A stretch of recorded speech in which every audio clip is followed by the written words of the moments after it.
Oke guys, ketemu lagi dengan channel Halal Travelers, channel yang membahas seputaran dunia traveling dari sudut pandang yang berbeda, bareng gue, Ami Agus.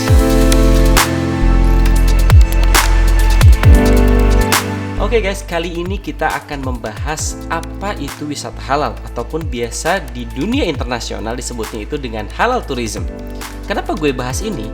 Karena banyak pertanyaan dari teman-teman yang bertanya, apa sih itu wisata halal? Apa sih kategorinya halal hotel? Apa sih destinasi halal?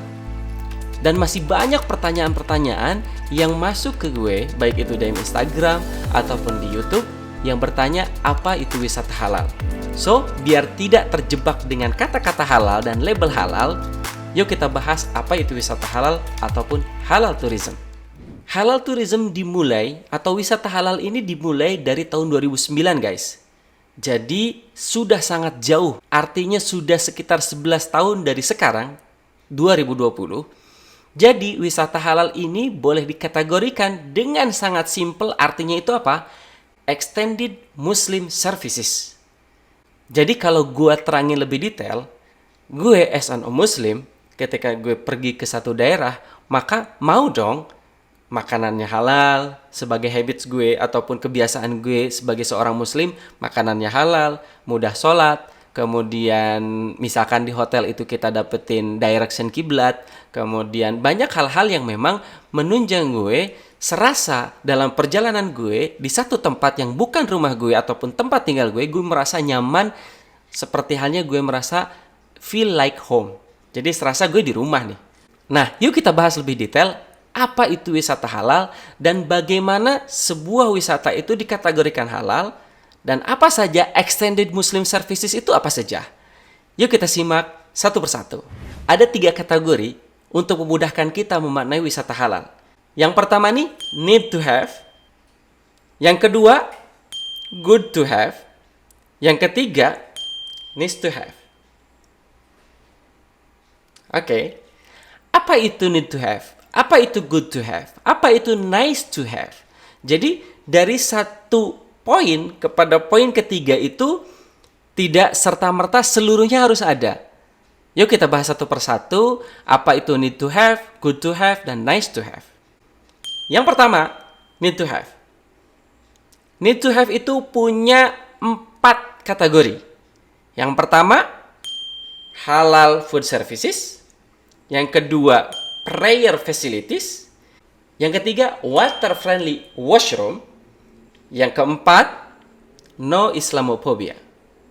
Jadi ketika satu destinasi, ketika satu tempat, ketika satu daerah memiliki 4 karakter tadi, 1, 2, 3, 4, itu boleh dikategorikan sebagai wisata halal. Contoh, ketika gue pergi ke Amsterdam, nggak usah jauh-jauh. Jauh ya. Contoh ketika gue pergi ke Thailand misalkan atau Singapura. Nah, ketika gue dapetin halal food services, makan gue mudah, di mana-mana ada, melimpah dan certified halal. Yang kedua, ketika gue dapetin prayer facilities, mau sholat gue gampang, ketika dalam hotel direction kiblat ada. Kemudian gue dapetin water friendly washroom, artinya di toiletnya itu tidak hanya memakai tisu, tetapi ada waternya. Ada untuk, mohon maaf, mohon maaf, ceboknya itu pakai air, bukan istijmar istilahnya itu. Kemudian yang terakhir, no Islamophobia. Di daerah yang gue datangin itu tidak ada Islamophobia. Jadi itu dikategorikan sebagai destinasi halal ataupun tempat itu kategorinya adalah sebuah tempat yang memang Muslim friendly. Tapi beda ya, kalau dibilangin Muslim friendly sama halal tourism itu beda. Itu lain bahasan. Tetapi sebagai Muslim itu friendly datang ke tempat itu. Gue mau makan gampang, mau sholat mudah, tidak ada Islamophobia. Kemudian di toilet hotelnya itu water friendly washroom. Itu yang pertama, need to have. Jadi wajib, needs. Yang namanya needs kan butuh, nggak bisa ditinggalin. Yang kedua, good to have. Layer yang kedua, ketika need to have-nya itu sudah terpenuhi, sudah sangat cukup, dan itu sudah dikategorikan sebagai wisata halal. Yang kedua adalah good to have. Ketika layer yang kedua ini ada, maka sangat bagus. Apa saja yang termasuk di dalam good to have? Ada 3 kategori di dalam good to have. Jadi sangat baik dimiliki. Tadi setelah punya yang need to have. Jadi sangat baik yang layer yang kedua itu dimiliki, yaitu good to have. Yang pertama, social causes. Penyebab sosial. Yang kedua, Ramadan services atau facilities. Jadi sekarang kita lagi Ramadan nih, mau sahur di hotel itu ada nyediain sahur. Kemudian yang ketiga apa? Local Muslim experience. Gue mau cerita bagaimana local Muslim experience ketika gue di Cordova. Itu adalah 3 kategori di dalam good to have. Kita bahas satu-satu ya. Social causes. Social causes itu ada penyebab sosial ketika lu datang ke situ lu merasa aman, merasa enjoy, tidak ada yang pertama tadi no Islamophobia. Jadi orang-orang situ sudah sangat friendly dengan kedatangan wisatawan muslim. Dan itu sangat-sangat bagus. Ambil contoh tadi yang gue mau ambil contoh adalah Cordova. Sangat friendly banget bagi gue sebagai seorang muslim ketika datang ke sana. Kemudian yang kedua ada Ramadan facilities. Gue belum pernah melakukan traveling ketika Ramadan, apalagi dalam kondisi pandemi kayak gini. Tapi gue pernah nginep di satu hotel kalau nggak salah di Bandung ketika Ramadan waktu itu, dan ada fasilitas sahur. Jadi biasanya kan ada breakfast tuh, tapi mereka tahu bahwa gue muslim, maka mereka menyediakan sahur. Cuman kan itu terjadi di Bandung. Bandung yang memang kita tahu Indonesia muslim, mayoritas muslim. Tetapi kalau itu ada di satu daerah, misalkan let's say kita ambil contoh di Thailand, atau di Europe, atau di USA, atau di Aussie, maka itu dikategorikan good to have. Gitu. Kemudian yang ketiga, apa? Local Muslim experience. Jadi ada experience sebagai muslim dan dia penduduk lokal di situ. Gue mau cerita nih. Jadi ketika gue di Cordova, waktu itu lagi mau makan malam, nyari tempat makan malam yang halal itu sangat agak-agak sulit, tetapi kita dapetin di dekat Masjid Cordova. Di situ ada restoran Maroko. Ketika gue udah pilih-pilih menu, kemudian dia ngasih menu minuman. Dan di situ gue baca halal wine. Kan jadi penasaran nih. Penasaran rasa wine tuh gimana sih rasanya, walaupun gue nggak bisa bedain yang halal wine tuh rasanya bagaimana dengan wine umum bagaimana, karena belum pernah gue merasakan wine yang sebetulnya bagaimana, artinya nggak tahu experience-nya gimana. Yang jelas gue mau nyampein experience local muslim itu bagaimana. Jadi ketika gue tanya, ini halal nih? Betul halal, dia bilang. Buktikan, gue bilang kalau ini halal. Akhirnya dia bawa botolnya, kemudian dia memperlihatkan certified halal, ya. Akhirnya di situ ada label halal. Label halalnya adalah ini nih. Jadi ini adalah salah satu dari sekian banyak certified halal ataupun lajnah ataupun asosiasi yang memberikan sertifikasi halal di Europe. Jadi label halal juga tidak main-main. Jadi label halal ini adalah satu institusi halal sebagai pemberi sertifikasi halal untuk makanan dan untuk produk apapun bentuknya, tapi umumnya adalah makanan dan services. Dan diawasi oleh beberapa asosiasi halal yang ada di seluruh dunia. Ada Jakim Malaysia, kemudian ada dari Dubai asosiasi halalnya, kemudian ada dari Saudi Arabia kalau tidak salah.